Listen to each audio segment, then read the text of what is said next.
सत्यं विधातुमुद्भूत दयया कृष्ण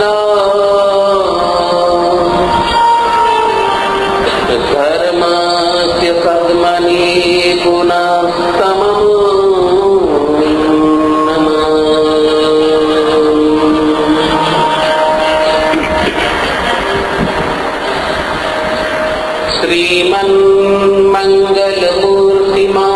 श्रीमन्मङ्गलमूर्तिमार्तितमनम् मालङ्करे दौलतिम् दक्षे सूक्ष्मवलक्सान्द्रवसनान् यदिव्रतम्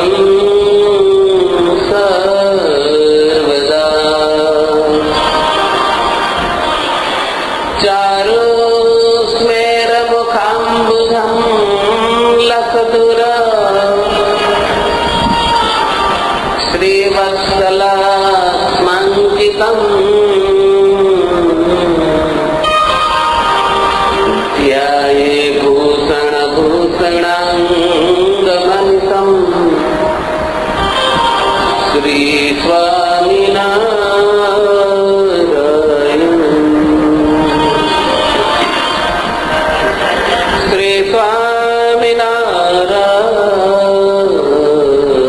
श्रीस्वामिनारायण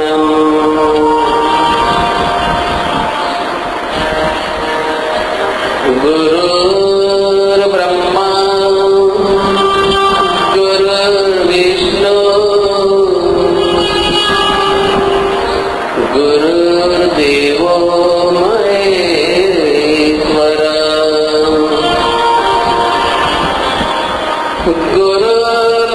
गुरुर्साक्षात् परं ब्रह्म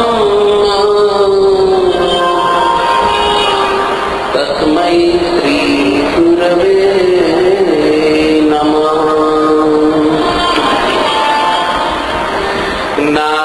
नारायण नीलकण्ठ स्वामिनारायण हरि हरे कृष्ण सहजा नंद कृष्णस्तु मयि श्रूयतां देवदेवेश स्वामिनारायण प्रभो त्वदीयेन वदानेन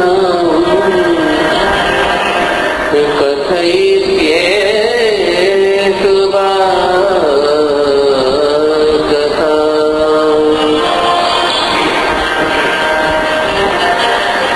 श्री हरि कृष्णाय नमो नमः श्री स्वामिनारायणाय नमो नमः श्री नरनारायणाय नमो नमः बोलो श्री स्वामिनारायण भगवान श्री नरनारायण देवनी जय।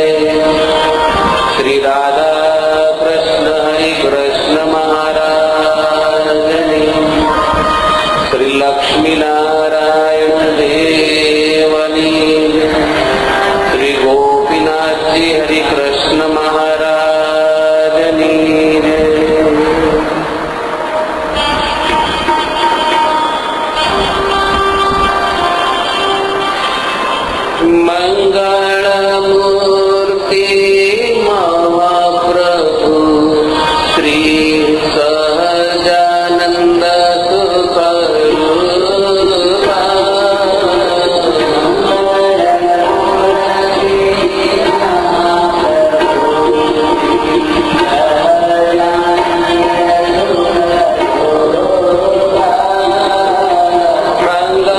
મંગળમૂર્તિ મહાપ્રભુ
મુનિ પ્રતાપસિંહ રાજાને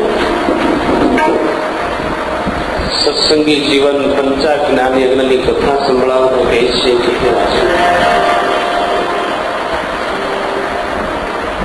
પરમાત્માએ છપિયાને અયોધ્યામાં ઘણી લીલાઓ કરી માતા પિતાને પરમ સુખ આપ્યું. અયોધ્યામાં પણ ભગવાને ખૂબ વિચરણ કર્યું છે, મંદિરે મંદિરે ફર્યા છે. રામ જન્મભૂમિને પ્રભુએ પાવન કરી છે, પાવન હતી અને વિશેષ પાવન કરી છે.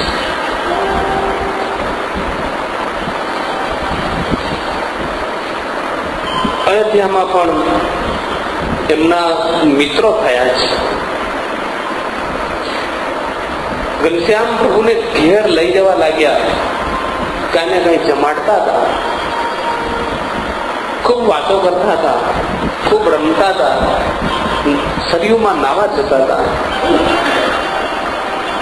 મલ્લકુસ્તી શીખવા જતા હતા, મલ્લકુસ્તી રમતા હતા. બહુ મજા આવતી હતી. એ મિત્રોના કેટલા અવભાગ્ય કે ભગવાન જોડે રમવા મળતું હતું.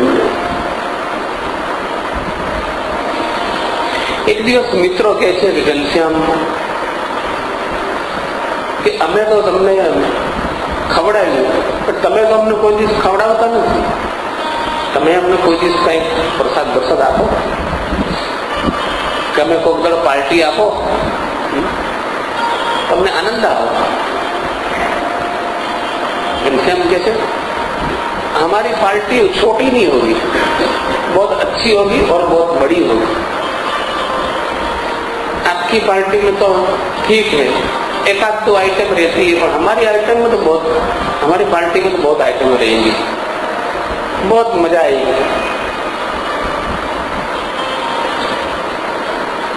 ये तो बाળકોને આશ્વાસન આપ્યું છે. એક સમય નજીક આવી ગયો. સુવાસીની ભાભી રસોઈ થોડી બનાવી, રોટલી બનાવવાની બાકી હતી. ઘનશ્યામ પ્રભુ કે ભાભી આજ તો ભૂખ બહુ લાગી છે. ભાભી કે છે બધું તૈયાર છે, ફક્ત તાજી તાજી સરસ રોટલી બનાવીને તમને જમાડું. તરત રોટલી, તરત તાજી રોટલી કરી આપું, ઘીમાં જમોડી રે વાલા.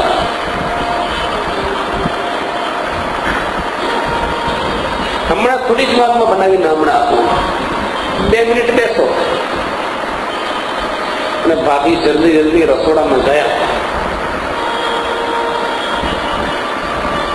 જે હાથમાં અંગૂઠી પહેરેલી ને એ કાઢી ગોખલામાં મૂકી. રસોઈ બનાવતા પહેલા અંગૂઠી કાઢી લેવી જોઈએ. આ ચરિત્રની અંદર એ પણ શીખવા તો મળે છે. અંગૂઠી પહેરી રાખેલી હોય ને, અંદર બધું ભીનું ભીનું રહે, બેક્ટેરિયા થાય, જીવાત, ગંદકી કાઢવી પડે, હાથ સાફ કરવો પડે. સ્વચ્છતા તો આપણા જીવનમાં હોવી જોઈએ. ઘણા લોકોને તો વીટી પહેરીએ બસ, જે પહેરીએ વર્ષો ને વર્ષો નીકળી જાય, અંદર કેટલી ગંદકી, આ તે કેટલા રોગ લાગુ પડે.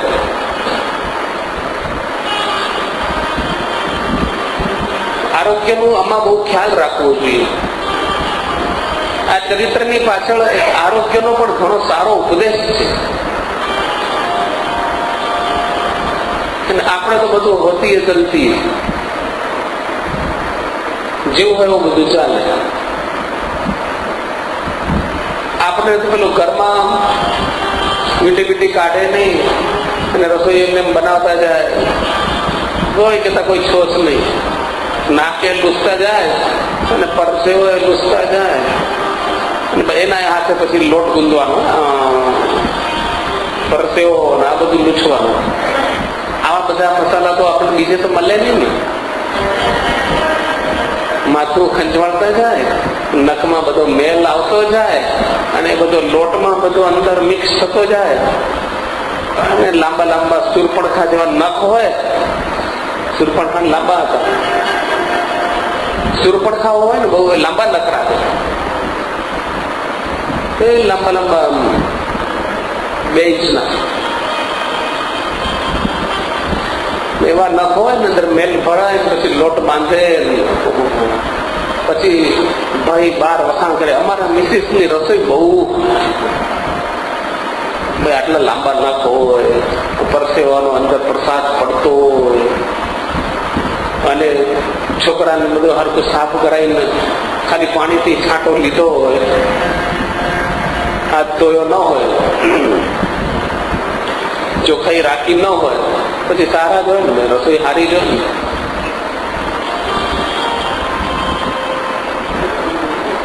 આવું ભગવાન પછી ધરાવવાનું.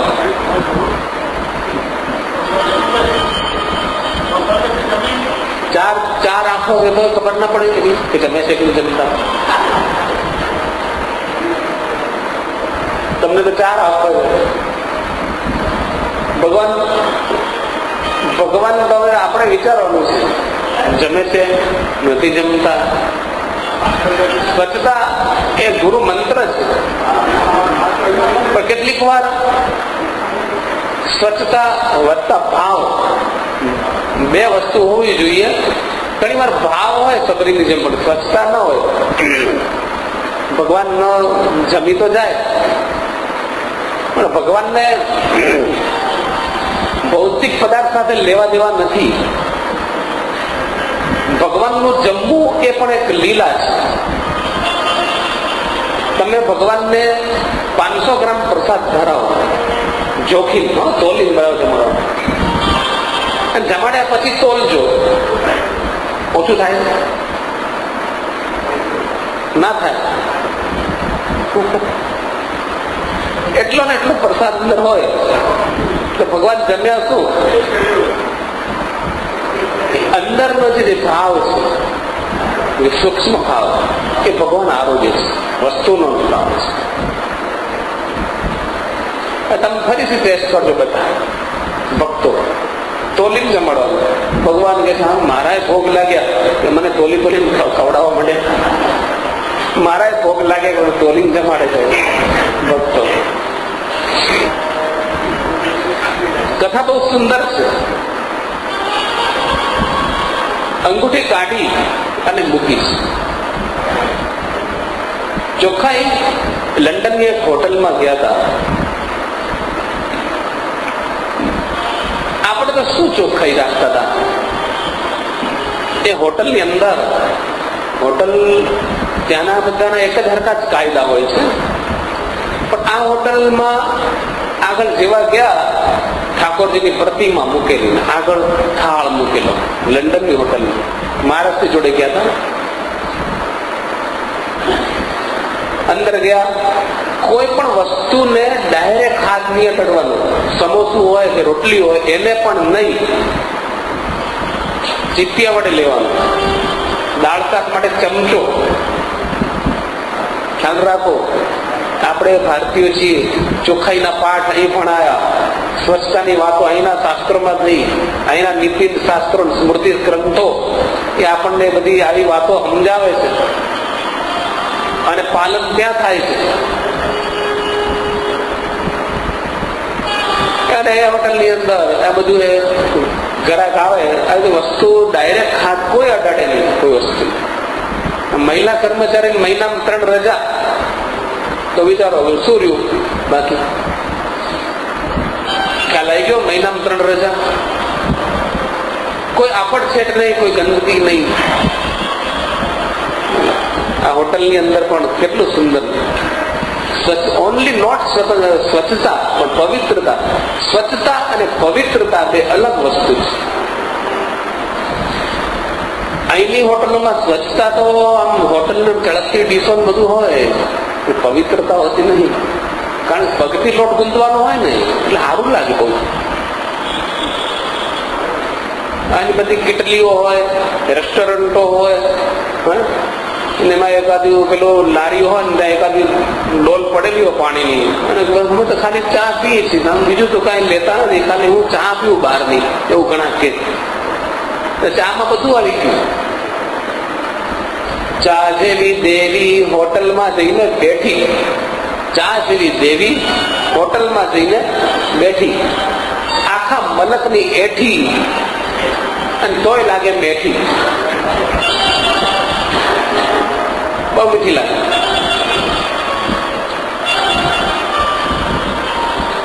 ભાઈ ચા પીતા હતા, એમાં તો રકાબી ચા પેલા હોય ને કપ રકાબી બોળી બોળી કાઢી લેવાના, ખાલી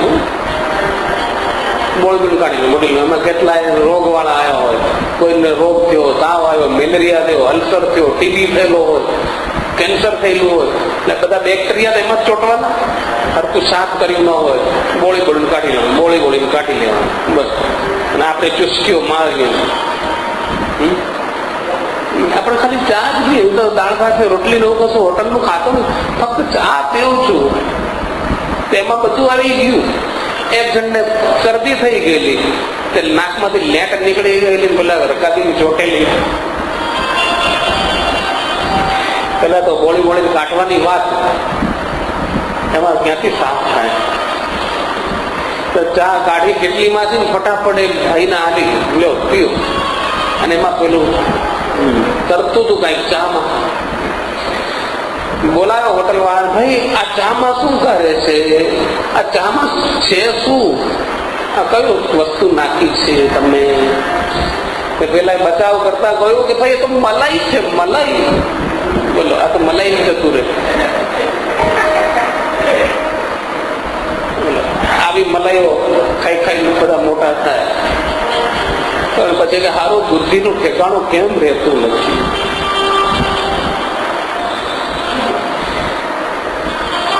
સ્વચ્છતા અને પવિત્રતા વાળી રસોઈ ભગવાનને બહુ ગમે છે. સબરી જેવો ભાવ જગાવતા તો આપણને આવડે છે કે નથી આવડતો? તો આપણે સ્વચ્છતા અને પવિત્રતા રાખવી જરૂરી છે. આપણને સબરી બનતા નથી આવડતું કે ભગવાન બધું માફ કરી દે, બધું તમારું આવડતું ઠીક છે.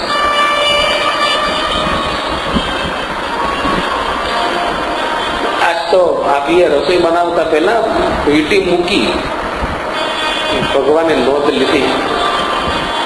એમને તો વાટ જ જોતા હતા. જેવી વીંટી મૂકીને અંદર ગયા ભાભી, તરત જ સોનાની સરસ વીંટી ઉપાડીને જય સ્વામિનારાયણ બહાર ભાગ્યા. અને હલવાઈની દુકાને પહોંચી ગયા. બાળ મિત્રોને બોલાવ્યા કે ચાલો આજે ઉજાણી કરવા. આજે હું તમને ઉજાણી કરાવું. મંદિરની સામે દુકાન છે હલવાઈ.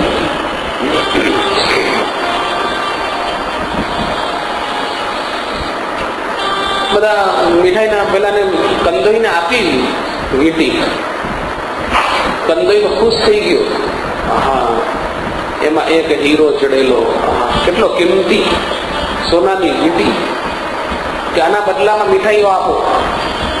પેલા તો પડીકા માંડ્યા બાંધવા, ખાસા પડીકા ખાઓ, તમે તારે લઈ જાઓ. કંદોઈએ વીંટી કરવાળીને આપી દીધી કે જો શું છે? ઓહો, હું તો ક્યારની કહેતી હતી આ વીંટી મને બનાવી આલો, બનાવી આલો. કોઈ દાડો બનાવી નહીં. લો આવી ગઈ વીંટી, લો.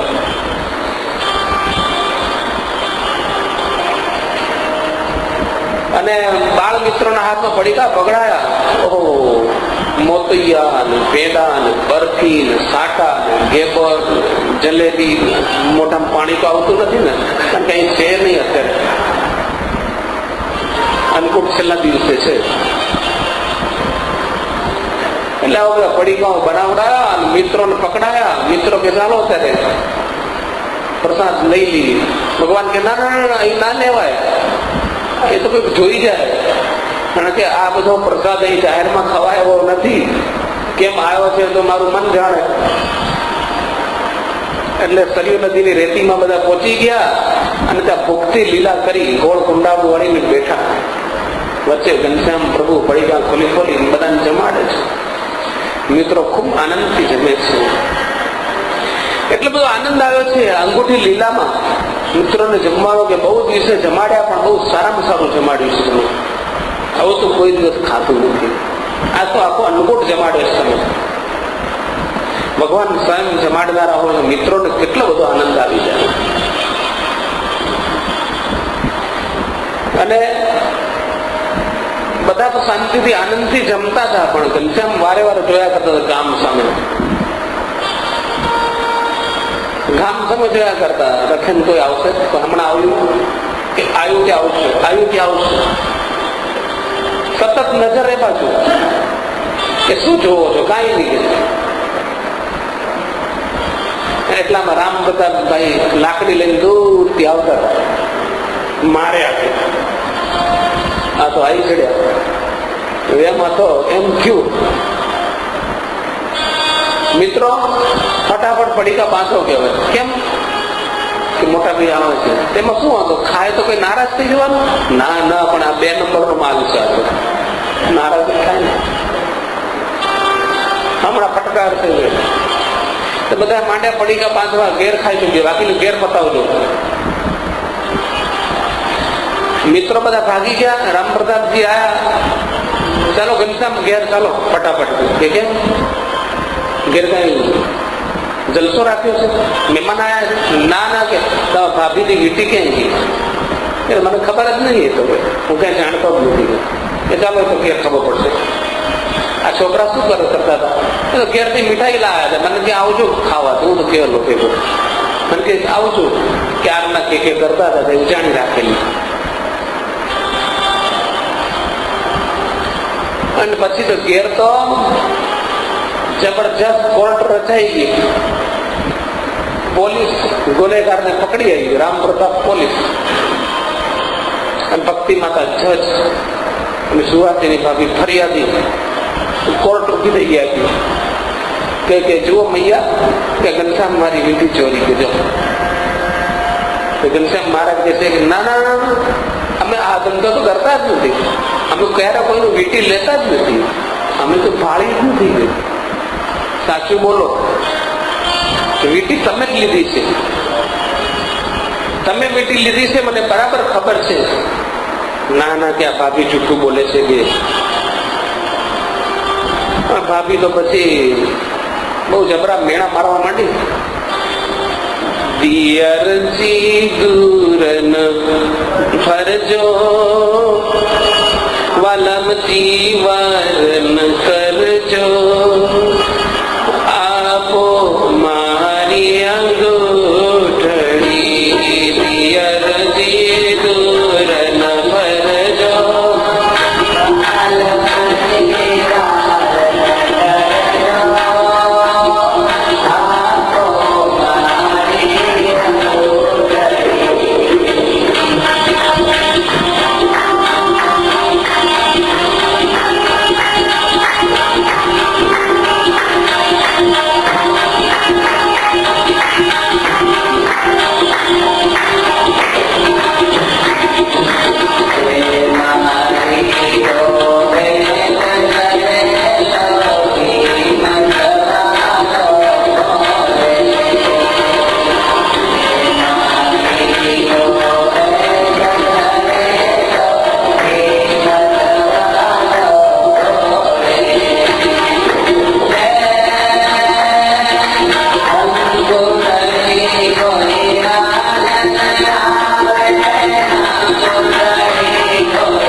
ભાભીએ તો બહુ સંભળાવી દીધું કે ચોરીનો મુદ્દો સિર ઠરશે, નહીં કોઈ આપે કન્યા. તમે કોઈ કન્યા નહીં આપે તમને, આવું ચોરીઓ કરશો ને તો.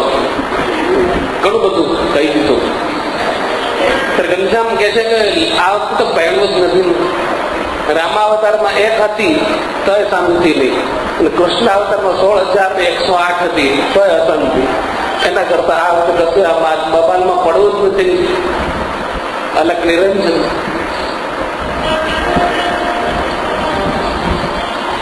ભાભી ઘણું ઘણું કહ્યું.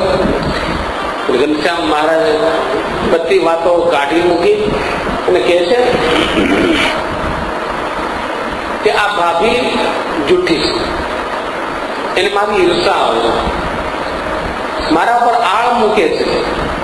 પણ હકીકતમાં બપોરના ટાઈમે ઘર ઊંઘી ગઈ હશે, કોઈ કાઢીને લઈ ગયું આંગળીમાં, નસકોરા બોલાવતી હશે કે વીંટી લઈ ગયો.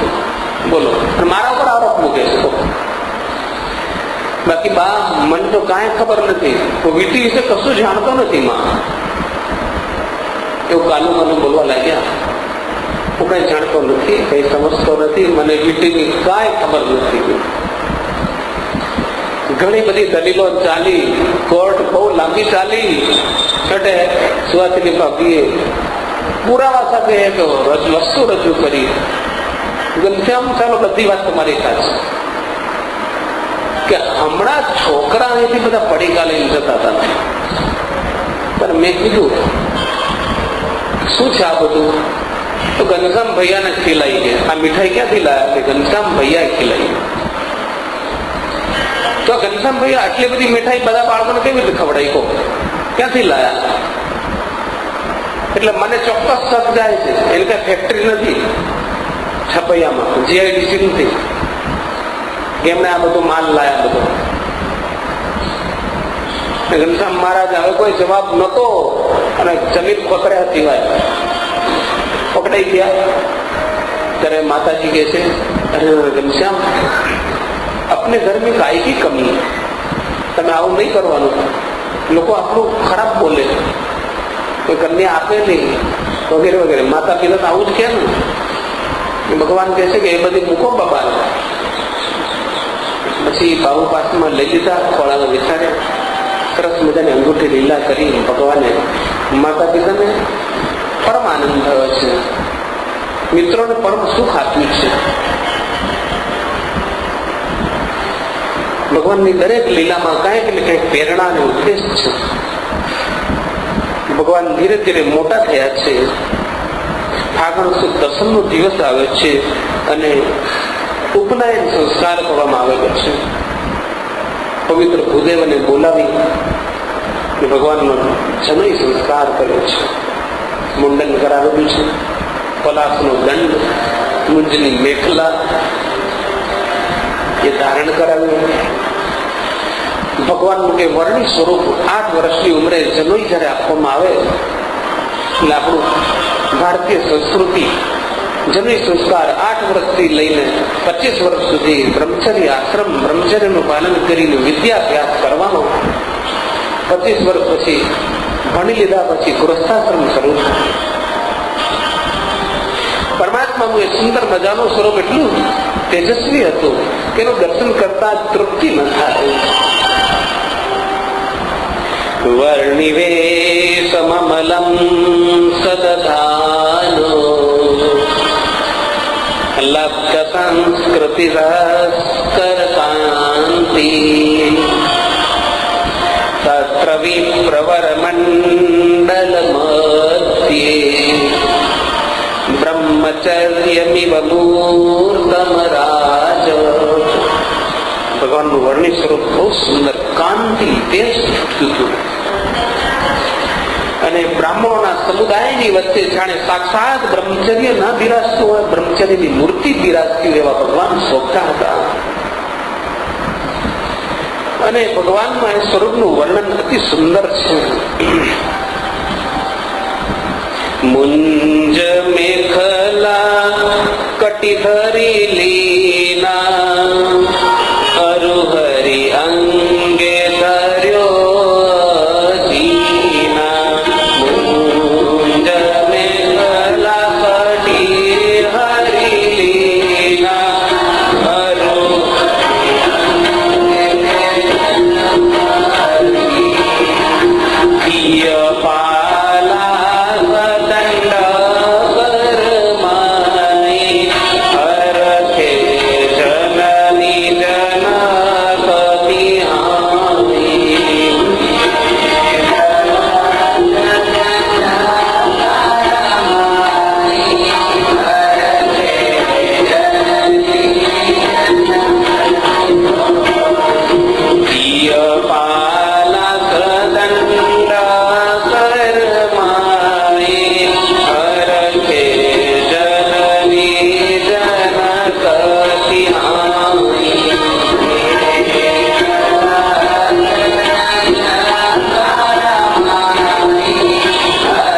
બ્રહ્મચારીને ઉપદેશ આપતા હોય છે, એમને ઉપદેશ આપ્યો કે હંમેશા સત્યનું પાલન કરવું, શરીરનો શૃંગાર બહુ કરવો નહીં, ગુરુની આગળ ઊંચા આસન ઉપર બેસવું નહીં, ક્યારે પણ મદ્ય અને માંસ ખાવું નહીં, બ્રહ્મચારીએ કોઈની નિંદા પણ કરવી નહીં, દુર્જન લોકોનો સંગ ન કરવો, વ્યસનનો ત્યાગ કરવો, ભિક્ષા માંગવા જવું. એ વખતે પ્રભુ ભિક્ષા માંગવા નીકળ્યા છે. જનોઈ સંસ્કાર પછી તરત જ માતા પિતાએ જોડી લગાવી દીધી. ગામમાં સૌએ ભિક્ષા આપી છે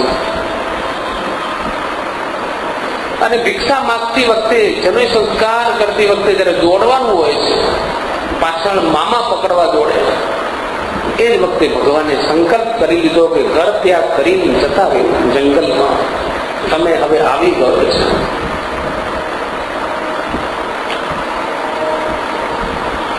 તો ભગવાન તો એવા દોડ્યા, પાછળ મામા પકડવા દોડ્યા, પણ પકડાય શાના? જાય ભાગ્યા. હવે તો બસ પકડાવું જ નથી, જતા જ રહેવું છે ઘર છોડી. પણ પછી પાછળથી વિચાર આવી ગયો, અમારા પ્રિય માતા પિતા, એનું શું થશે? પકડાઈ ગયા છે. ઘેર આવ્યા, બ્રહ્મચારી બન્યા, વિદ્યાભ્યાસ કરવો પડે. પોતાના પિતા ધર્મદેવ પાસેથી વિદ્યા ભણ્યા, વેદ અને એના અંગભૂત સકલ શાસ્ત્રોનો અભ્યાસ કર્યો અને બધા શાસ્ત્રોમાંથી સાર કાઢીને ગુટકો બનાવ્યો. ત્યારે પિતાજીને એમ થઈ ગયું કે આવી બુદ્ધિ મનુષ્યની ન હોય. સર્વશાસ્ત્રોનો સારનો ગુટકો હંમેશા પાસે જ રાખતા. સુરત મુનિ પ્રતાપસિંહ રાજાની કથા સંભળાવે છે કે હે રાજન, ભગવાને સંકલ્પ કર્યો છે કે ભાઈ ઘર ત્યાગ કરો છે, પણ માતા પિતા પ્રભુના વિચારથી સંકલ્પ મુજબ માતાજીને એક વખત તાવ આવ્યો છે. માતાજીની બાજુમાં બેસીને ભગવાન સેવા કરવા લાગ્યા.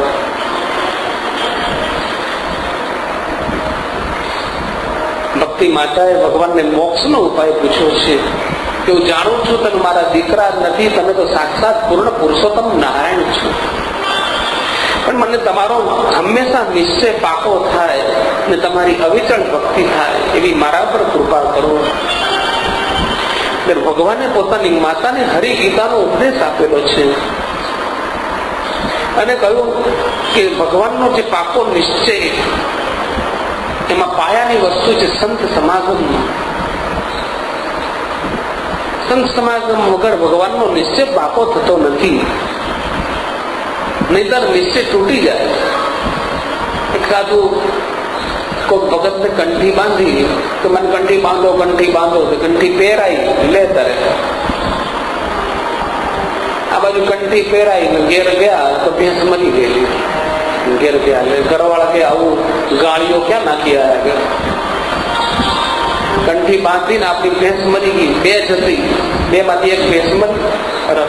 જાઓ પાછી નાખ્યો, આવું કંઠું ના જોઈએ કે આપણને. આયા સ્વામી પાસે કે સ્વામીએ તમારી કંઠી પહેરી મારે ઘેર ભેંસ મરી ગઈ. સ્વામી વિચાર કર્યો, હારું કંઠીમાં એવું કોઈ તત્વ નથી હોતું કે એના ભેંસો મરી જાય, કોઈ જનાવર મરે. પણ અજ્ઞાની મનુષ્યો એને સમજાવવા કઈ રીતે કહો? એને સમજાવવા બહુ કઠણ હોય છે.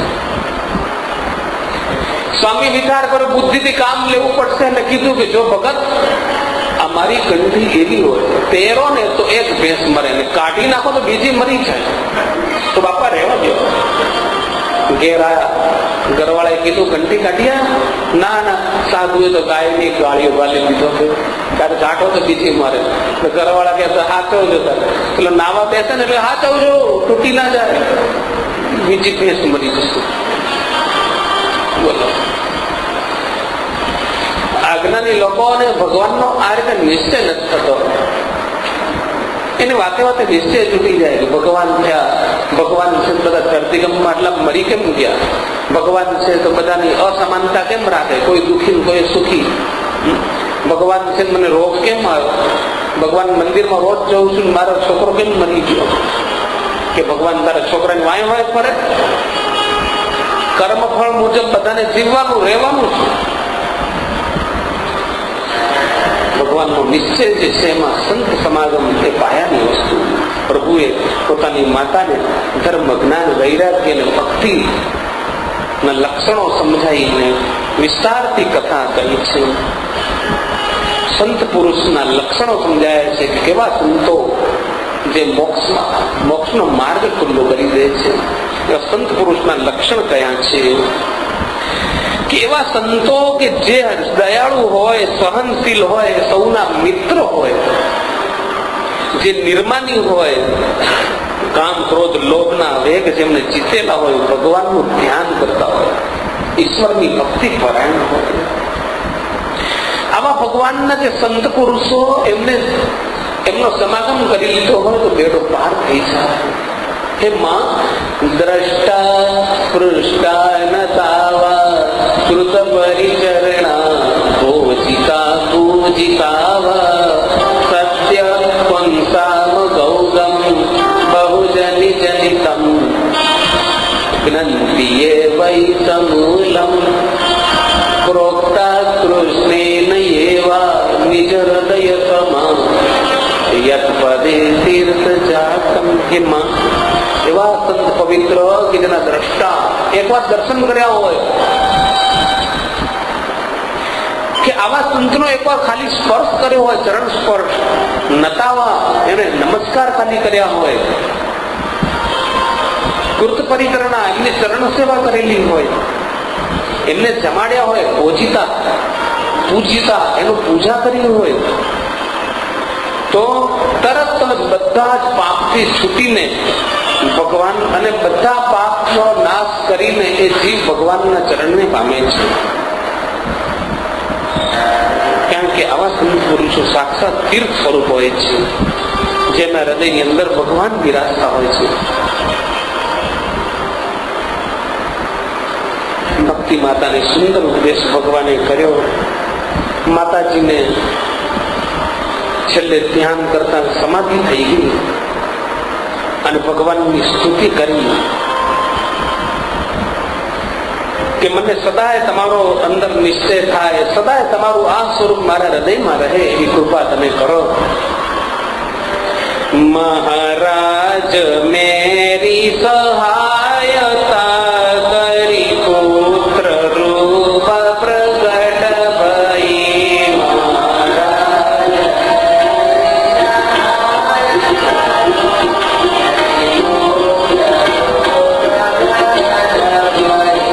મહારાજ મેરી સહાયતા કરી પુત્ર રૂપ પ્રગટ ભઈ.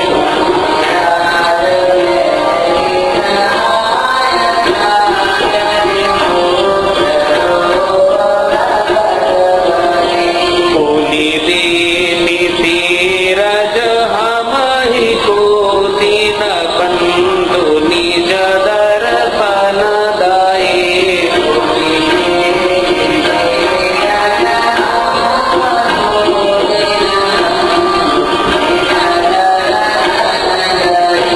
પાખંડ ખંડન કો પ્રગટ ભય શરણ જન સુખકારી હો.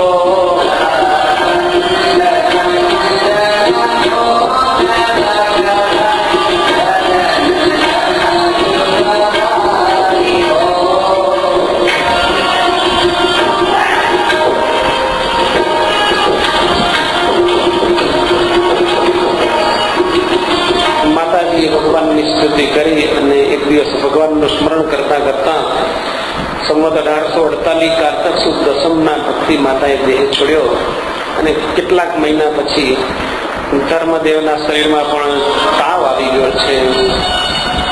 ત્યારે પરમાત્મા બાજુમાં બેસીને પગ દાબે છે, એને ઔષધ આપે છે. માતા પિતાની એમને ખૂબ ભગવાને સેવા કરી છે. આપણી પ્રેરણા માટે કે દીકરા હો તો આવા હોવા જોઈએ કે મા બાપની સેવા કરે છે. વારસો લેનારા તો હજારો હશે, પણ ચાકરી કરનારા તો બહુ જ ગણતરીના જ માણસો હોય છે કે કે જે ચાકરી કરે છે માતા પિતાની, વારસાઈ લેવાની બધાને ખૂબ ઉતાવળ છે. ધર્મદેવે પોતાના દીકરાઓને બોલાયા, ઈચ્છારામભાઈ રામ પ્રતાપભાઈને કહ્યું, ભજતો રાજરાદેનમ મદાજ્ઞા વર્તમાનયો. હે દીકરાઓ, આપણે જે કૃષ્ણ સ્વરૂપની પૂજા કરી છે એ જ આ મૂર્તિ આપણે ઘેર રમે છે, તો એને આદર થકી તમે માનજો, પૂજજો. આ સ્વરૂપ આપણા ઘરમાં છે, એના વિશે ભાઈનો મનુષ્યનો ભાવ ન લાવતા, સાક્ષાત પરમાત્મા છે. જો આના ચરણ પકડશો તો આ લોક ને પરલોકમાં તમારો બેડો પાર થઈ જવાનો છે. ધર્મદેવની ઈચ્છાથી ભાગવતની કથા શ્રવણ કરવાની એ ઈચ્છા પૂરી કરી છે. કથા શ્રવણનો જયારે સપ્તાહ થઈ પૂરી અને એમનો સમય નજીક આવી ગયો છે, દુર્વાસાના શાપથી માતા પિતાને છોડાવ્યા છે પ્રભુએ, અને ભગવાનનું અખંડ સ્મરણ કરતા કરતા ધર્મદેવે પોતાનો દેહ ત્યાગ કર્યો. માતા પિતાની છેલ્લી ઈચ્છા કે અમને બંનેને સદાય તમે સાથે રાખજો, તમારો વિયોગ અમારાથી સહન નહીં થાય. એમની ઈચ્છા મુજબ દિવ્ય દેહે બંને માતા પિતા ધર્મ અને ભક્તિ ભગવાનની સાથે રહેવા લાગ્યા. ને એટલા માટે આપણા મંદિરોની અંદર ઘણા ખરા મંદિરોમાં ધર્મદેવ ભક્તિ માતા મહારાજની જોડે જ હોય છે.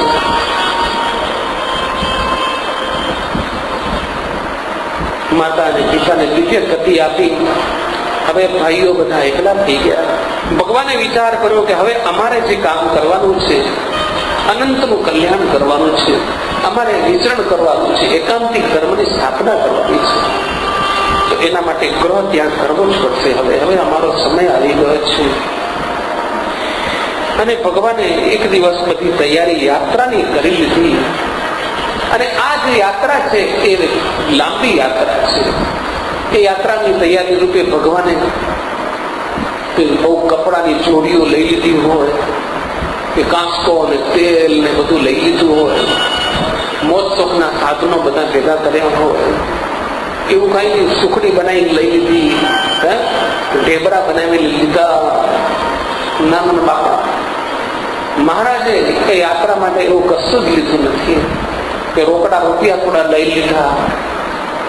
ના, ભગવાને પોતાની આ બહુ લાંબી યાત્રા, સત્સંગ માટેની એક યાત્રા, ભક્ત કલ્યાણ અર્થની એક યાત્રા, એના માટે ભગવાને શું લીધું? કોપી લીધી. કોપી સર્વશાસ્ત્રનો ગુટકો પ્રભુએ લીધો.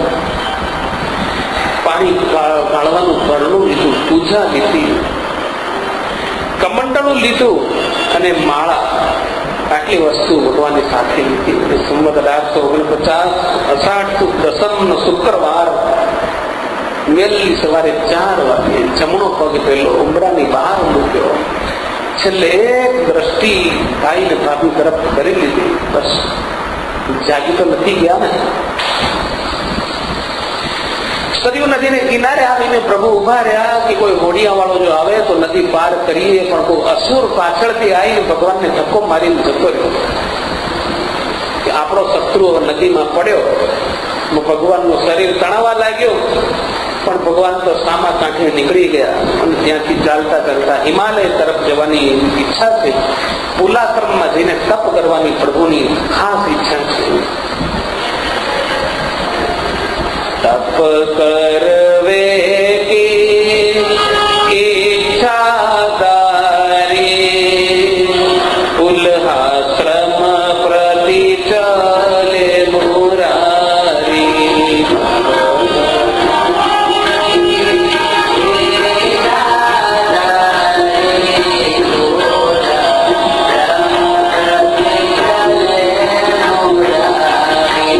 તપ કરવે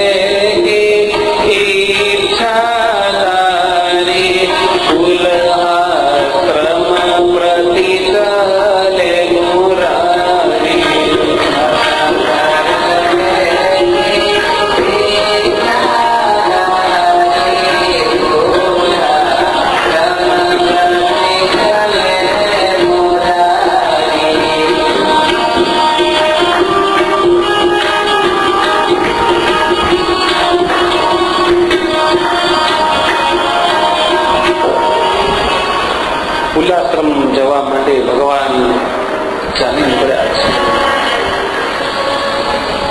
તપ કરવાની ઈચ્છા છે. ભગવાનનું તપ કરવાની શું જરૂર? આપણી પ્રેરણા માટે કે જીવનમાં થોડું તપ કરજો.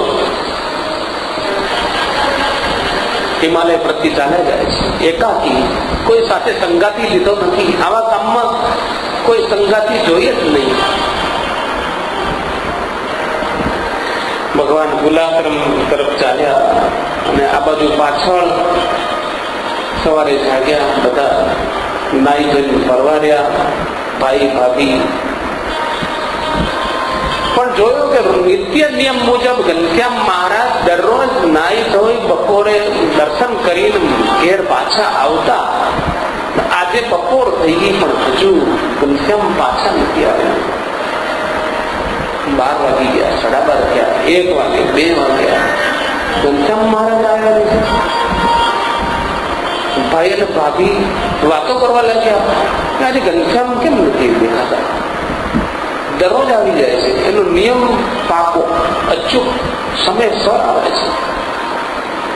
પણ આજે તો ચાકડી એમની મોજડી એમને પડી રહી છે, આનો પહેર્યા વગર નીકળી ગઈ. એક વખત કહેતા હતા પિતાને કે અમારે ઘેર રહેવું નથી. શું નીકળી ગયા? ચાલી નીકળે, મોજડી પડી રહી, આ અંગરવું કર્યું છે એમને, આ કપડા બધા એમને કશું પહેર્યું નથી. અને અતિ દુઃખ લાગી ગયું, ખાળ પડી એમને કે તમે જલ્દી જલ્દી જાઓ. મોટા ભાઈને મોકલ્યા છે, અયોધ્યામાં શોધી આવો, ચોક્કસ ક્યાંક કોઈ મંદિરમાં હશે તો મળી જાય, ભાગોળે જઈ આવો, બધા મંદિરોમાં જોઈ આવો, તપાસ કરી આવો.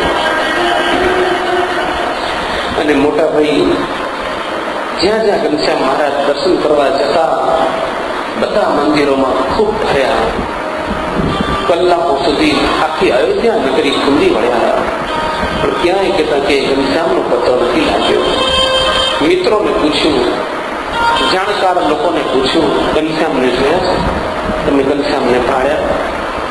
પણ ક્યાંય ઘનશ્યામ મહારાજ દેખાતા નથી. આખી અયોધ્યા ખુલ્લી વળ્યા. અયોધ્યામાં સર્વત્ર વાયુ વેગે સમાચાર ફેલાઈ ગયા છે. સાંજ પડવાઈ, ઘનશ્યામનો પતો લાગ્યો નથી. અને અયોધ્યા આજે બીજી વાર રડી છે. એક વખત રામનો જે ત્યાગ, વનમાં જવાનું જે હતું, એ વખતે અયોધ્યા રડી. અને આજે ઘનશ્યામ મહારાજે ત્યાગ કર્યો ઘરનો, એ વખતે અયોધ્યા રડી છે. ભાભીએ સરસ રાંધેલા ભોજન હતા, એમને પડી રહ્યા. એ દાડે કોઈ જમ્યા નહીં, કોઈ ખાતું નહીં. ભોજન એમને ઢાંકેલા પડી રહ્યા છે. ભગવાનના બાળ મિત્રો બધા ઘેર આવી આવીને પૂછવા લાગ્યા કે ભાભી ઘનશ્યામ ક્યાં ગયા? શું જવાબ દેવો? ભાઈ ભાભી રડે છે. રામ પ્રતાપ નગરીમાં શોધીને પાછા આવ્યા કે ઘનશ્યામનો કોઈ પતો નથી. અરે ઈચ્છા રામ રોવા લાગ્યા, મારો ભાઈ જતો. ભાભી રડવા લાગ્યા કે હવે હું દરરોજ એમના માટે સરસ મજાની પથારી રાત્રે કરી આપતી. એ વનમાં ચાલ્યા ગયા. એ કહેતા હતા, શું આજે એ દિવસ આવી ગયો? આજે અમારા માટે દુઃખનો દિવસ શું થયો?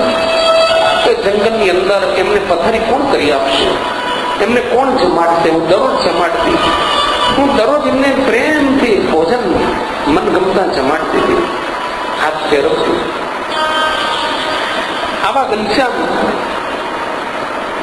કોણ સાર સંભાળ લેશે?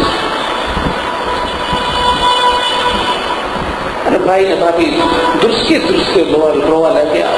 બાલ મિત્રો પણ ઘેર આવી આવીને રડવા લાગ્યા છે.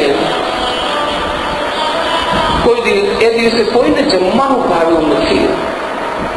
મિત્રો ખૂબ ઉદાસ થયા છે કે હવે આપણી જોડે કોણ રમશે? આપણને કોણ સમયમાં લઈ જશે? આપણને કોણ યાત્રા કરાવશે? મંદિરોમાં લઈ જશે?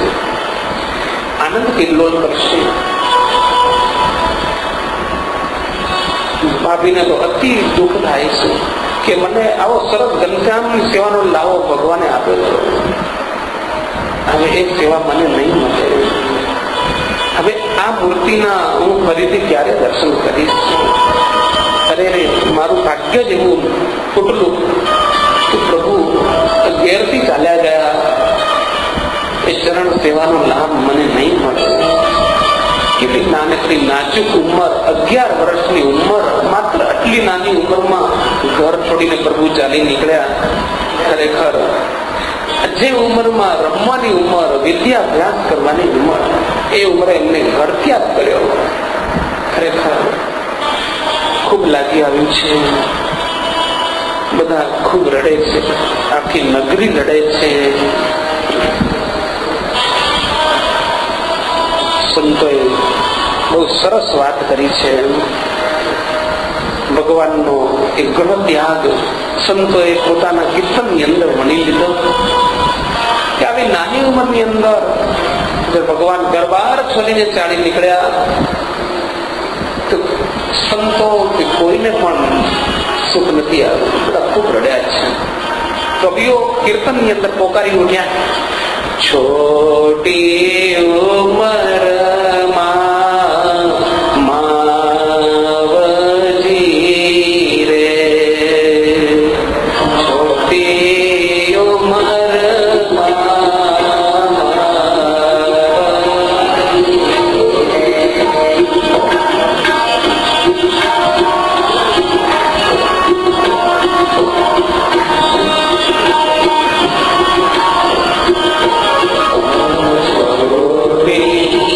Oh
આખી નગરી રુદન કરે છે કે હવે આ મૂર્તિના દર્શન ફરીથી ક્યારે થશે, અને આ સ્વરૂપને ક્યારે આપણે જોશું, ક્યારે આપણી જોડે રમશું. એનું મંદહાસ્ય કેટલું સુંદર, એની આંખો કેટલી સુંદર, ક્યારે કોઈના પર ખીજાય નહીં, હંમેશા બધાની સાથે કેટલા પ્રેમથી વાતો કરતા, બધાનું મન હરી લેતા, હંમેશા મીઠું મીઠું કાલું કાલું બોલતા, ક્યારે કોઈ વસ્તુ માટે જીદ ન કરતા, ખાવાનું જે હોય તે જમી લેતા. આ વસ્તુ જ મારે જોઈશે એવું તો ક્યારે ઠાઠાગર કરતા નહીં. અને રાત્રે વહેલા સુઈ સવારે વહેલા જાગી જતા, ક્યાંય સુધી પૂજા ધ્યાન કરતા. મંદિરોમાં ફરવા ને સત્સંગ કરવાનો એમનો મુખ્ય રસ હતો. દર્શન કરવામાં એવા તલ્લીન થઈ જતા. કથા સાંભળવામાં તો એટલી બધી રુચિ, કથા ચાલતી હોય તો ઉભા થવાની ઈચ્છા જ નથી થતી. એ યાદ કરી કરીને બધા ખૂબ રડે છે. હવે આ સ્વરૂપ ક્યારે આપણને દર્શન આપશે? ચોથા રાષ્ટ્રીય બધા રોયા જ કરે છે, કોઈ છાનું રહેતું નથી, કોઈ આશ્વાસન આપનાર નથી. ત્યારે એ વખતે હનુમાનજી મહારાજ વધારેલા છે કે હવે આ ધર્મકુળ છે, એની ખબર રાખવાનું મારી જવાબદારી છે. દાદા પોતે આવીને આશ્વાસન આપે છે કે નહીં, રડશો નહીં ભાઈ ભાભી, તમે ન રોશો, તમે ન રોશો. તમને ચોક્કસ એક વખત આ ભગવાનમાં ફરીથી ભેટો થશે, આ સ્વરૂપ તમને મળશે ફરીથી. એ મનમાં ગયા છે અનંતનું કલ્યાણ કરવા, એકાંતિક ધર્મની સ્થાપના કરવા, તપ કરવા માટે ભગવાન ગયા છે. એક દિવસ તમને જરૂર ભેટો થશે, આશ્વાસન આપ્યું છે. ભગવાન અયોધ્યાથી વન તરફ ચાલ્યા, હિમાલય તરફ ગતિ માંડી. ચાલતા ચાલતા ચાલતા વનમાં એક જગ્યાએ ધ્યાન દ્રષ્ટિથી બેઠા હતા, ધ્યાનમાં. તો ત્યાં હનુમાનજી મહારાજ સ્વયં પધાર્યા, ભગવાનને ફળ લાવીને આપ્યા અને કહ્યું કે આપ આજ્ઞા કરો તો હું તમારી જોડે વનમાં સાથે રહું, તમારી સેવા કરું. ભગવાન કહે છે અમારે તો એકલા જવાની ઈચ્છા છે, અને હંમેશા તપમાં તો એકલા જ હોવા જોઈએ. ભણવામાં 2 જણા ચાલે, પણ તપમાં તો એક જ. યાદ કરું ત્યારે આવજો. હનુમાનજીની રચના આપી. પુલાક્રમ તરફ ચાલતા રસ્તામાં વન જંગલ આવ્યું છે. 3 દિવસ સુધી સતત ભગવાને ચાલ કર્યું છે. ત્યારે ચોથા દિવસે જંગલની અંદર મહાવનમાં એક વડનું ઝાડ આવ્યું છે. વડના ઝાડના મૂળમાં ભગવાને સમાધિ અવસ્થા લગાવીને પ્રભુ બેઠા છે. સમાધિ લગાવી આંખો બંધ કરીને પ્રભુ બેઠેલા છે. કોઈ કેતા કોઈ કઈ માણસ દેખાતું નથી આખા વનમાં. જાણે જંગલ ખાવા જાય એવી પરિસ્થિતિ. કેમ કરીને એ વનમાં ભગવાન રહેતા હતા. ત્યાં સાંજનો વખત થયો છે તો ભૈરવ આવ્યો છે ગણ સાથે. ભૈરવ આવે છે, ભૂત સેના આવી છે, અને બધા કહે છે કે ઓહો આજે કોઈક વર્ણી આવ્યો છે. ભગવાનનું નામ હવે બદલાઈ ગયું. છપૈયામાં ઘનશ્યામ મહારાજ અને વનમાં નીલકંઠ વર્ણી સ્વરૂપે ઓળખાય છે. અને સત્સંગમાં આવ્યા પછી ભગવાન સહજાનંદ સ્વામી, સ્વામિનારાયણ ભગવાન, નારાયણ મુનિ તરીકે ઓળખાય. ત્યારે નીલકંઠ વર્ણીને બેઠેલા જોઈને ભૂત સેના કે છે ઓહો આજ તો ઘેર બેઠા ખોરાક આવી ગયો આપણે, લો કરો ઉજાણી. બધા તૂટી પડ્યા. અને એ વખતે ભગવાન તો શાંતિથી બેઠા છે, ત્યાં હનુમાનજી મહારાજ કૂદીને દોડીને આવી ગયા. હનુમાનજી કૂદકો લગાવ્યો અને ભૂત સેનાને પ્રહાર કરવા લાગ્યા. સેના હતી, પૂછડે બાંધીને પછાડી છે, મુષ્ટિના પ્રહાર કર્યા, કટકા પાટું માર્યું. અમુક તો એવા હતા ને માથામાં એવો પ્રહાર કર્યો, આખું માથું અંદર બેસી ગયું. ભૈરવને પણ એવો ફટકાર્યો છે ને, ઉભી પૂછડીએ નાઠો. ભૂત સેનાને તો હારી પેટે ખૂબ મેથી પાક આપતો છે, એવા પ્રહાર કર્યા.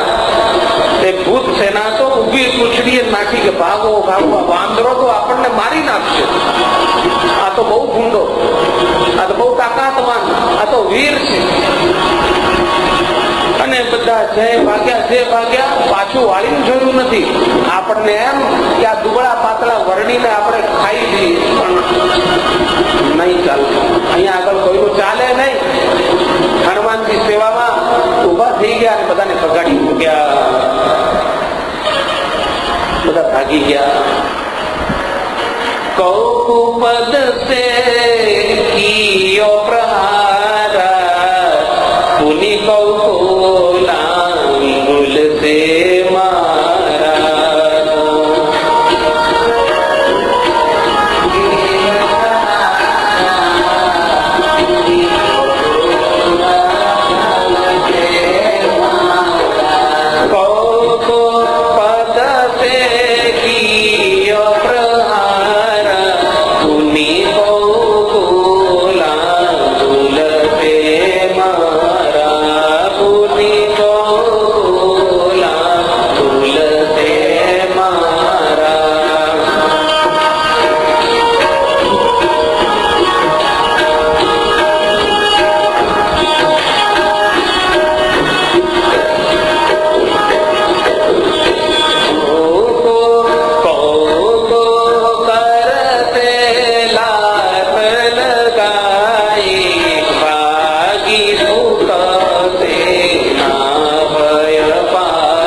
ચરણોમાં આવીને બેસી ગયા.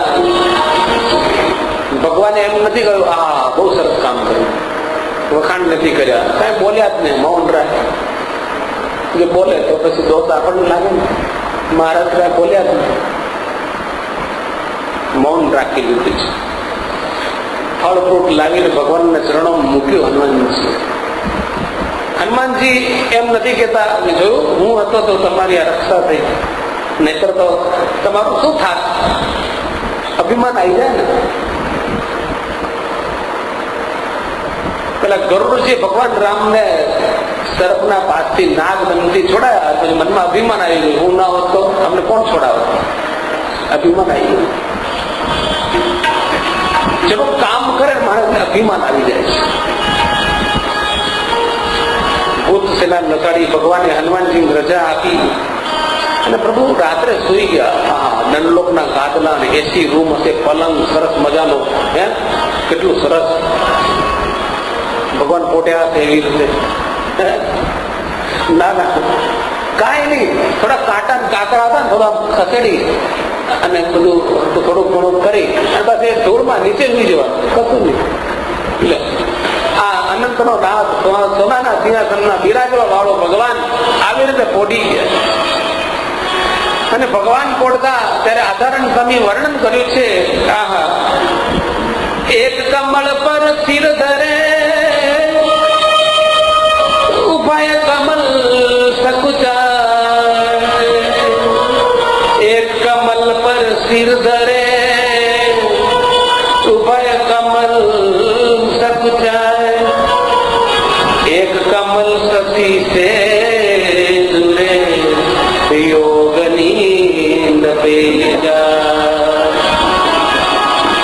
એક કમલ પર શિર ધરે, આવી રીતે હસ્ત કમળ ઉપર માથું મૂકવાનું. એક કમલ પર શિર ધરે, હવે ભગવાન આવો શીખું, હાથ રૂપી ઓછી ઉભય કમલ સકુચા. આ બે કમળ બંધ થાય. ઊંઘવા માટે નહીં ઊંઘવાનું, તો ભગવાનનું ધ્યાન કરું છું, ભગવાનના સ્વરૂપને અંદર ધારું છું, એમ કરીને આંખો બંધ કરવાની. તો યોગ નિંદ્રા કહેવાય. એને યોગ નિંદ્રા કહેવાય છે. ભગવાનને એવી રીતે બોલ્યા. આવી રીતે સુવાનું.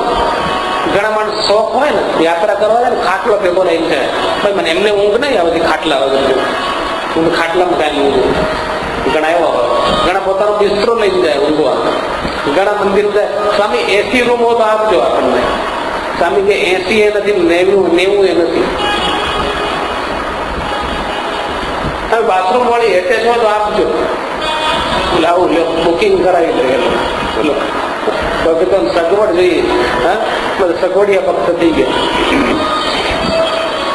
સ્વામી જમવામાં સાદું બનાવજો. એટલે સ્વામી કે સાદું એટલે જુઓ, પત્તરવેલિયા બનાવજો, ચટણી કરજો, અને દૂધપાક કરજો, અને લાડવા બનાવજો.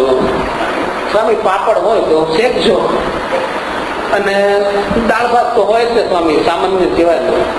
અને મને બીજું તો નહીં, પણ ઘેર મળતી નથી, ડબલ પડી રોટલીઓ તો કરજો, અને 2 શાક કરજો, ને એકાદું કઠોળ કરજો. બસ આટલું ઘણું થઈ ગયું.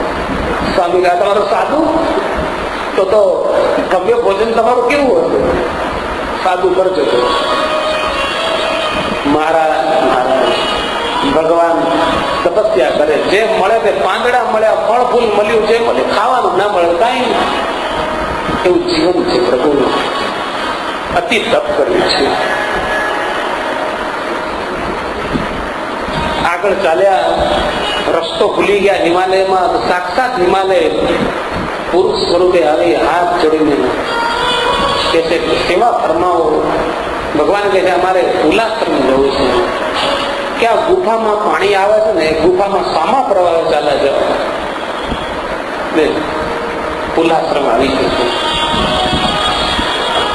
દર્શન કરીને હિમાલય ચાલ્યો ગયો, અને ભગવાન એ ગુફામાંથી પાણી આવતું હતું. આખી રાત એ ગુફામાં ચાલ્યા છે, અને સવારે સામા પ્રવાહમાં ચાલ્યા, અને સવારે બહાર નીકળ્યા.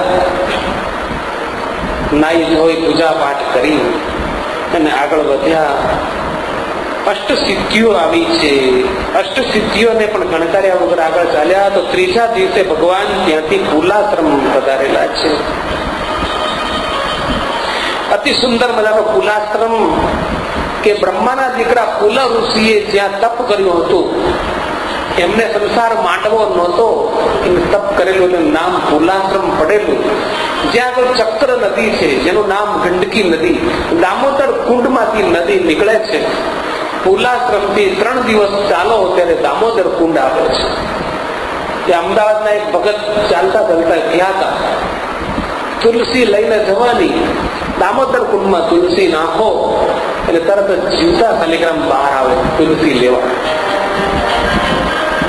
દામોદર કુંડ, અને સરસ મજાની એમાંથી ગંડકી નદી નીકળે. શાલિગ્રામ તણાઈને નદીમાં આવે. વિશ્વની એકમાત્ર નદી, શાલિગ્રામ નું ઉદ્ગમ ક્ષેત્ર કહેવાય. ભગવાન પુલાશ્રમ પહોંચ્યા. કેટલા બધા હજારો તપસ્વીઓ તપ કરતા હતા.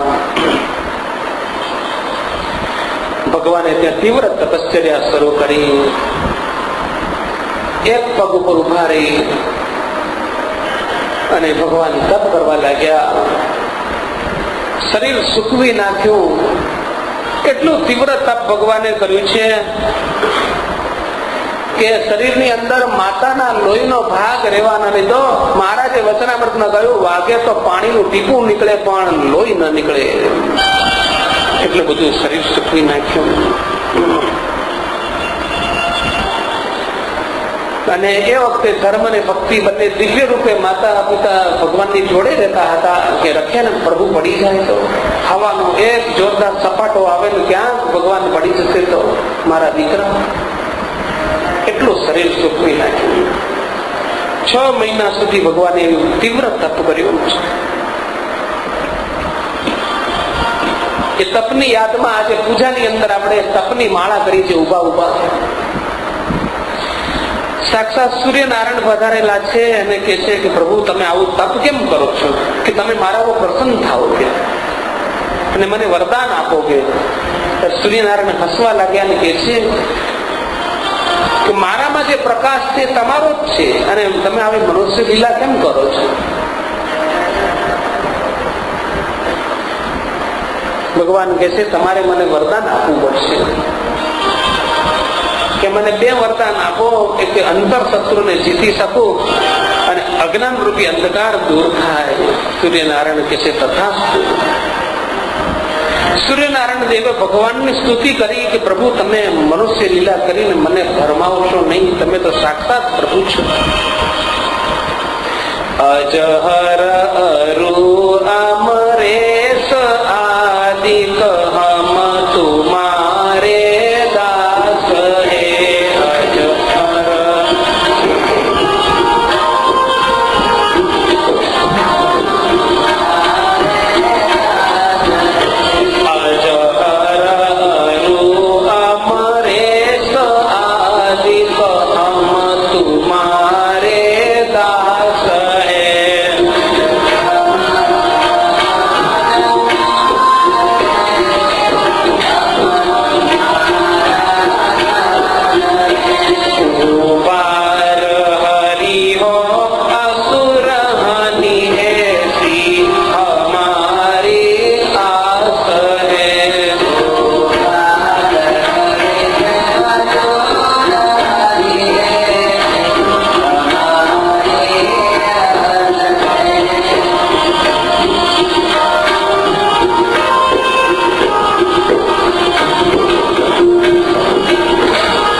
સ્તુતિ કરી, પ્રાર્થના કરી અને અંતર્ધાન થઈ ગયા. ભગવાને 6 મહિના પછી તપસ્યાની સમાપ્તિ કરી અને મુક્તિનાથ ભગવાનના ચરણોમાં વંદન કર્યા. મુક્તિનાથ ભગવાન બિરાજે છે. એવું કહેવાય છે એકવાર મુક્તિનાથના દર્શન કરે એને મુક્તિ મળી જાય. પણ આપણે મુક્તિ સાક્ષાત અમદાવાદમાં શ્રી નરનારાયણ દેવના ચરણોમાં આવી. વેલાળના માટ નીચેથી એકવાર સ્વામિનારાયણનું સ્મરણ કરતા કરતા નીકળે તો મુક્તિ મળી ગઈ છે. મહારાજને યાદ કરતા કરતા એકવાર દેહ ત્યાગ કરે ને બસ ફરીથી દેહ ત્યાગ કરવાનો આવતો નથી. ભગવાને કુલાશ્રમમાં તપ કર્યો. નિષ્કળાનંદ સ્વામી લખે છે કે દેહમાં હાડ પિંજર દેખાય,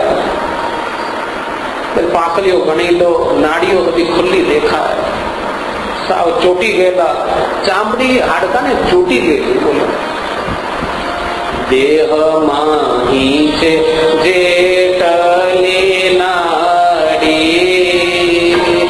દેખાય છે તે કરવે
શરીરમાં નાડીઓ બધી ખુલ્લી દેખાતી. નામ્યું મસ્તક મુક્તનાથને, મુક્તનાથને મસ્તક નામ્યું. બધા મુક્તોને તપસ્વીઓને વંદન કરીને ભગવાન કુલાશ્રમ થી ઉતર્યા. આગળ ચાલતા બુટોલપુર આવ્યું. ત્યાં મયારાણી રહેતી હતી. મયારાણીની 2 દીકરીઓ ભગવાનને કહ્યું કે આ 2 દીકરીઓનો હાથ સ્વીકારી લો. ભગવાન કહે છે અને મારું રાજપાટ પણ તમે સ્વીકારી લો. પ્રભુ કહે છે અમે રાજપાટ માટે આવ્યા નથી, અમે ક્યારે લગ્ન કરવાના જ નથી. મયારાણી કહે છે કે અત્યારે મારી વાત તમે માનતા નથી, પણ આગળ જયારે યૌવન હિલોળે ચડશે અને ત્યારે તમને સંસાર યાદ આવશે તો મારા શબ્દો યાદ કરજો. એમ થશે કે આના કરતા લગ્ન કરી લીધા હોત તો સારું હતું. ત્યારે ભગવાન કહે છે કે એવું યૌવન તો આ શરીરમાં ક્યારેય આવવાનું નથી. અને ભગવાને એ રાજપાટ અને એ યૌવન એ સ્ત્રીને લાત મારી અને ચાલી નીકળ્યા. સ્વીકાર કર્યો નથી. અમે તપસ્વી છીએ, અમે બ્રહ્મચારીના ધર્મો સ્વીકારેલા છે. આગળ ચાલતા મહાવન આવ્યું, ત્યાં ગોપાલ યોગીનો સમાગમ થયો. ગોપાલ યોગી તેને જૂના ઓળખીતા ના મળ્યા એવી રીતે પરસ્પર ખૂબ પ્રેમથી ભેટ્યા. બાહુ પાસમાં લઈને વારંવાર ભેટ્યા. સ્નેહ ભર્યા નેણે નિહાળતા વંદન આનંદ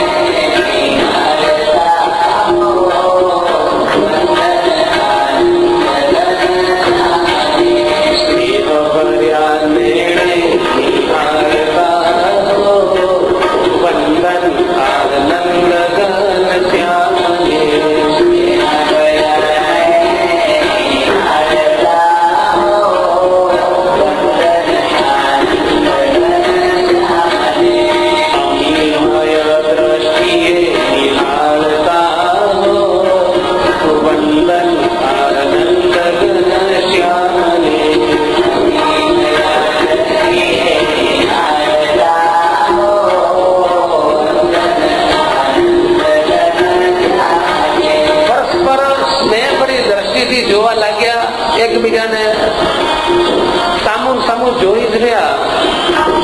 દ્રષ્ટિ હટાવવાની ઈચ્છા જ ના થાય. આમ અમીમય દ્રષ્ટિથી નિહાળ્યા જ કર્યા. નિહાળ્યા ઘણાની નજર જેવી અમીમય સ્નેહ ભરી નજર હોય. ને કેટલાક આપણી સામે જોતા હોય ને જાણે આપણને આમ જોડી ના નાખવાનો હોય, જાણે આપણા રીસ ના હોય એવી રીતે જુએ. કેટલાક ડોળા કાઢીને જુએ. એટલે પેલા ખટારા વાહે લખવું પડ્યું, દેખો મગર પ્યાર છે. હવે આપણે પ્યાર છે જોવાની આવડત જ નહીં, આવડે જ નહીં ને ડોળા કાઢીને જુએ. અને આ ભગવાન આના કરતા ડોળા કાઢીને ખિસ્સામાં મૂકી દે. આવડા આવડા ડોળા કાઢે. એમાં હારે ચશ્મા પહેરવા ને અમુક ના ચશ્મા ડાકલા તો ભયંકર હોય. આવડા આવડા દેખાડો. રાતના ટાઈમ કોઈ બાળક પાણી જાય તો પી જાય. સામું જુએ તો બીવડાવતા હોય એવું લાગે. ઘણા ડોળા ઘણા આપણને બીવડાવતો ન હોય એવી રીતે જુએ.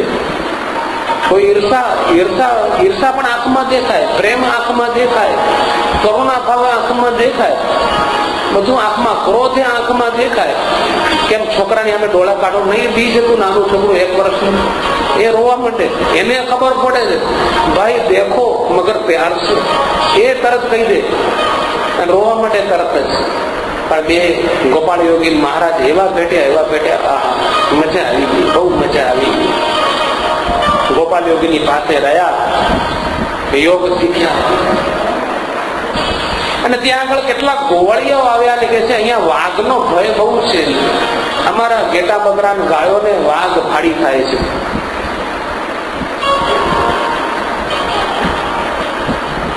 એટલે ભગવાને ગોપાલ યોગીને કહ્યું તમે શંખ વગાડો. શંખ જેટલામાં સંભળાશે ને એટલામાં વાઘ ક્યારેય નહીં આવે. અને ગોપાલ યોગી એવો શંખ ફૂંક્યો ને જેટલામાં શંખ ધ્વનિ સંભળાવે એટલામાં વાઘનો ઉપદ્રવ મટી ગયો છે. ગોપાલ યોગીને મોક્ષ ગતિ આપીને ભગવાન ત્યાંથી આદિવરા પધાર્યા. આદિવરાથી પ્રભુ વંગ દેશમાં સિરપુર ગામ છે ત્યાં પધાર્યા. વંગ દેશ એટલે બાંગ્લાદેશ. ભગવાન બાંગ્લાદેશ પધારેલા છે. નેપાળમાં ગયા, બાંગ્લાદેશમાં આવ્યા છે મહારાજ. સિદ્ધ વલ્લભ રાજા રહેતો હતો, ભેખમાં ભગવાન જોતો હતો. જેટલા ભેખમાં બધે ભગવાન રહે છે. ભગવાને વિચાર કર્યો કે સિદ્ધ વલ્લભને વિવેક આપવો પડશે, વિવેકની દ્રષ્ટિ શીખવાડવી પડશે કે ભાઈ બધા ભેખમાં ભગવાન ન હોય તો કેટલાક તો એવા હોય ન મળે ખાવા તો થઈ ગયા બાવા.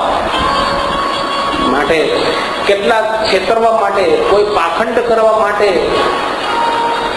સંત બનતા હોય છે, આ લુગડા પહેરતા હોય છે, ભેટ લેતા હોય છે. સંત બનવું સહેલું નથી.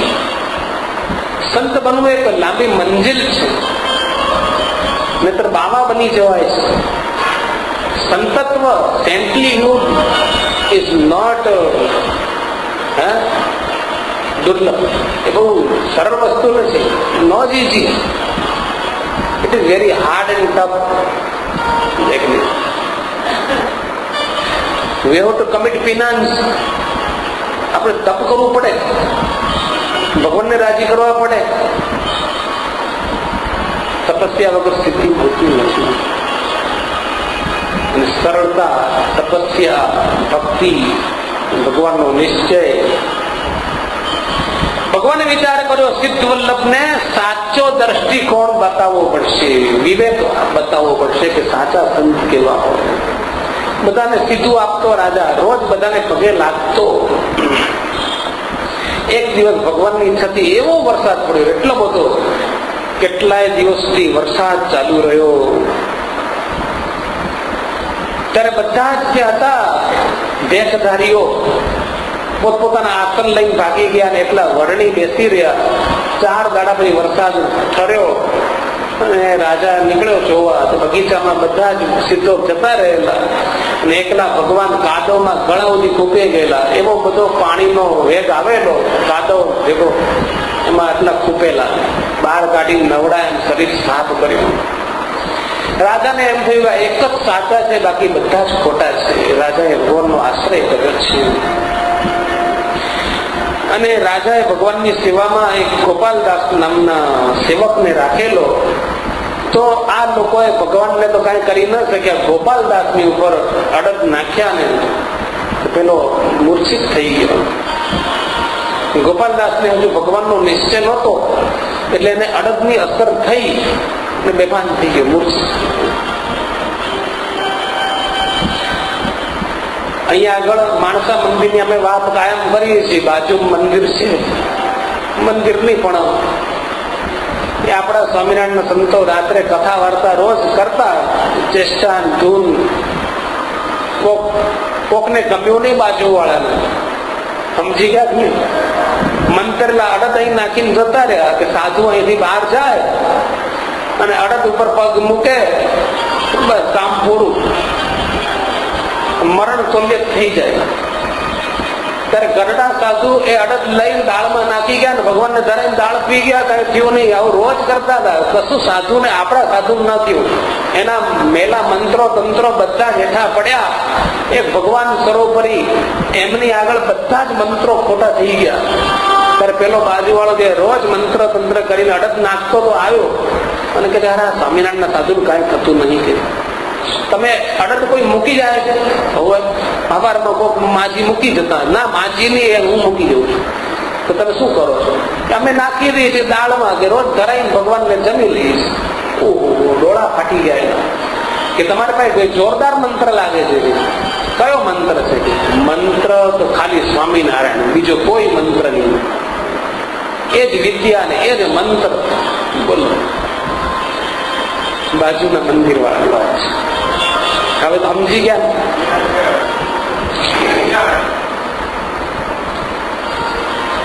પેલા ગોપાલદાસ હતો, એને મંત્રની અસર થઈ ગઈ ને ભગવાને એની અસર દૂર કરી, ગોપાલદાસ ને બેઠો કર્યો. અને ભગવાન વિચાર કર્યો કે આ દુષ્ટોને તો સીધા કરાય નહીં, પણ રાજાને સાચું જ્ઞાન આપ્યું. દુષ્ટ અને કાંટા બહુ વાગે, બહુ હેરાન કરે.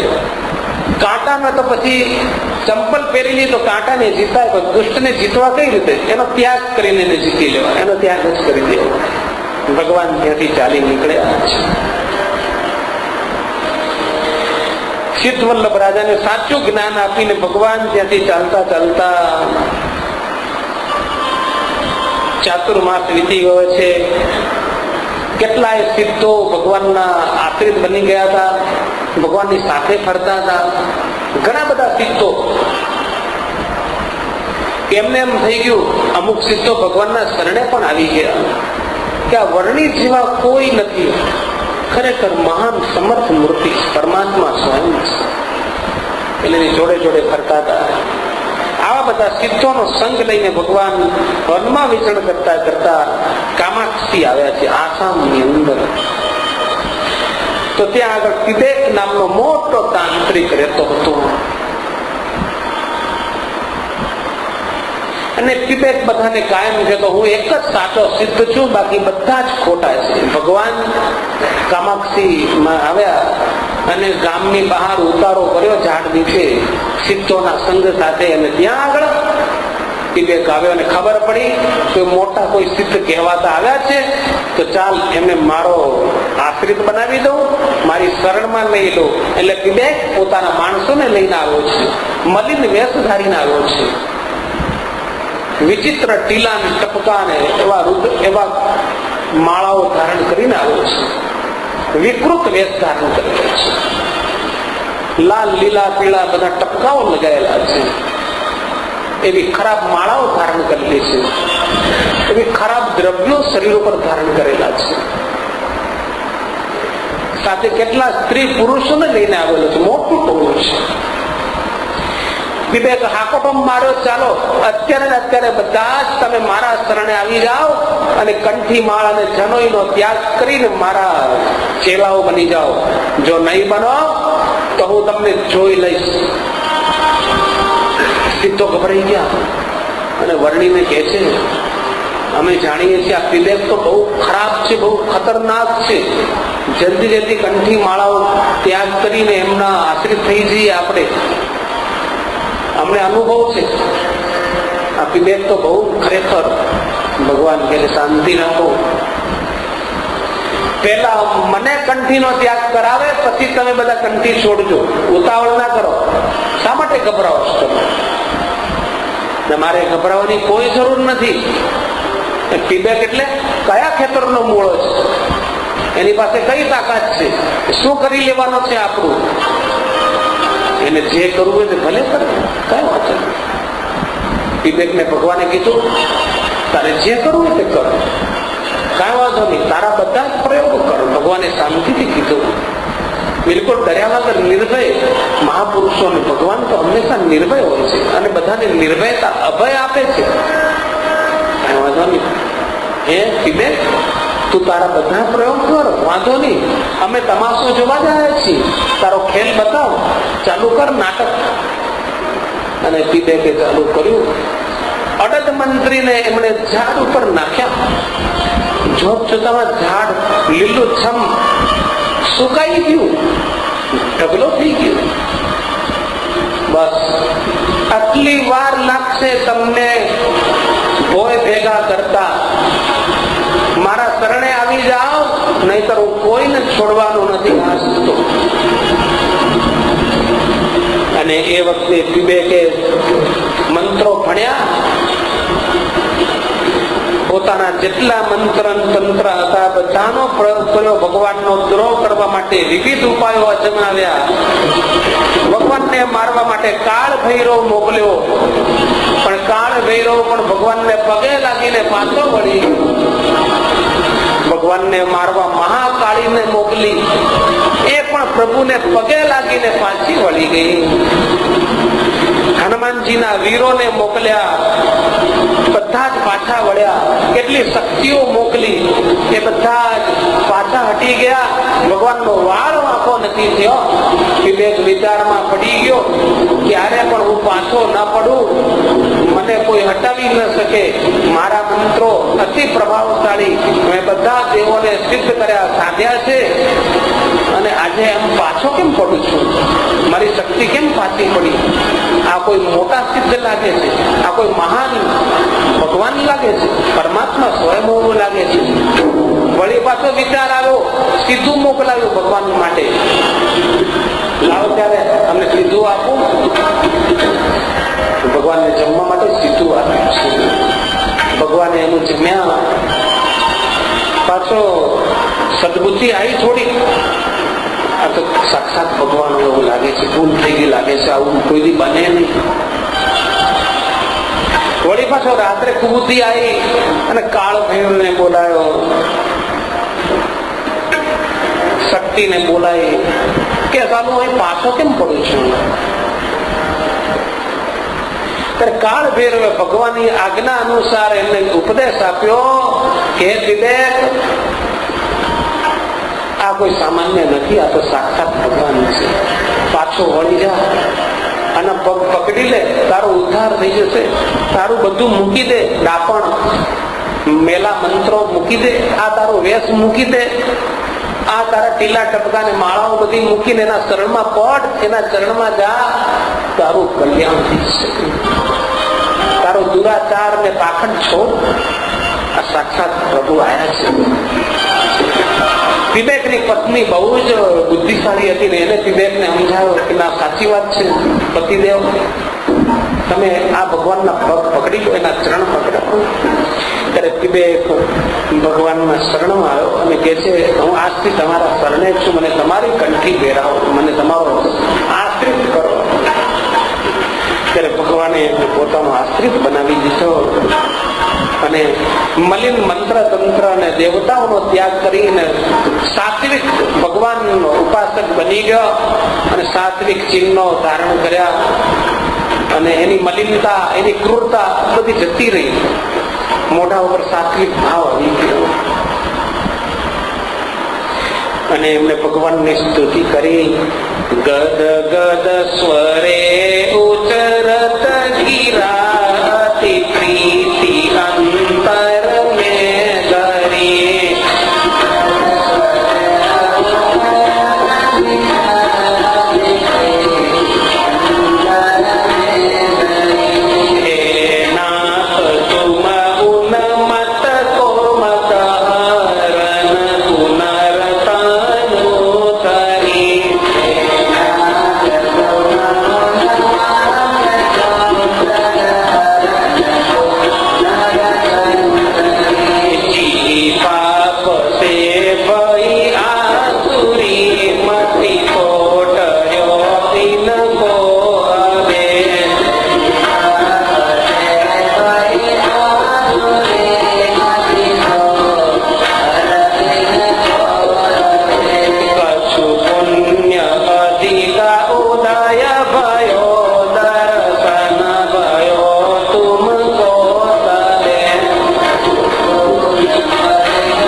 પોતાની શરણમાં લઈ અને ભગવાન ત્યાંથી ચાલ્યા. નીલકંઠ વર્ણિ નવલખા પર્વત પધારેલા છે.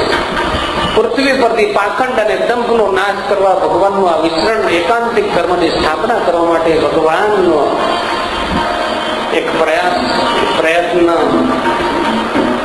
નવલખા પર્વત ઉપર 9 લાખ યોગીઓ તપ કરતા હતા. એક સાથે 9 લાખ સ્વરૂપ ધારણ કરીને ભગવાન તેમને ભેટ્યા. ત્યાંથી વડવા કુંડ પધાર્યા, 3 દિવસ રોકાયા. ત્યાંથી કપિલ મુનિના આશ્રમમાં પધાર્યા, 1 મહિનો રોકાઈ અને જગન્નાથપુરી પધારેલા છે. અને જગન્નાથપુરીમાં ભગવાન જગન્નાથના દર્શન કર્યા. પૂજારીનો ભક્તિભાવ અને છળ કપટ મહારાજ વચનાવટમાં કહે છે, અમે જોતા. એ બધું જગન્નાથપુરીમાં રહ્યા. ઇન્દ્રદ્યુમ્ન સરોવરમાં સ્નાન કરતા, દરિયામાં પણ સ્નાન કરવા પ્રભુ પધારતા. કેટલા બધા અસુરો જગન્નાથપુરીની અંદર રહેતા હતા. અસુરોનો મોટો સમુદાય. ત્યાં પણ દંભ ને પાખંડ ખૂબ ચાલતું હતું. એક બાવાજીને ગુરુ બનાવીને ભગવાન ત્યાં રહેવા લાગ્યા. ભગવાને જોયું કે આ બધાનો સંહાર કરવા જેવો લાગે છે. અહીંયા આગળ પૃથ્વીનો ખૂબ ભાર વધી ગયો છે, ખૂબ પાપાચાર છે. આ બધો ભાર હળવો કરવો પડશે.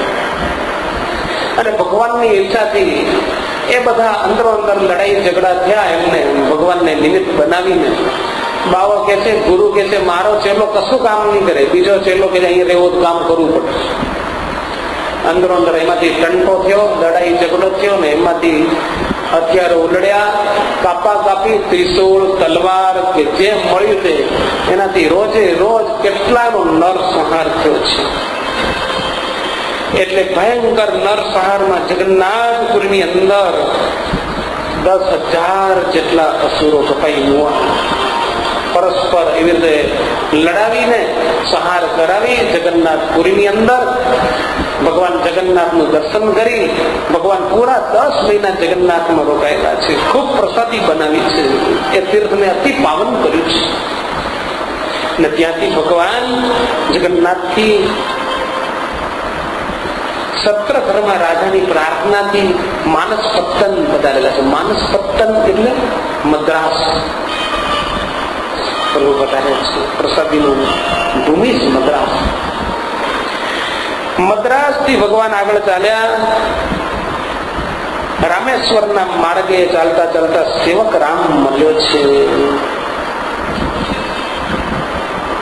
રસ્તામાં સેવક રામને પાસે ₹1000ની સોનામરો હતી, પણ સેવા ચાકરી કરનારો કોઈ સેવક નહીં.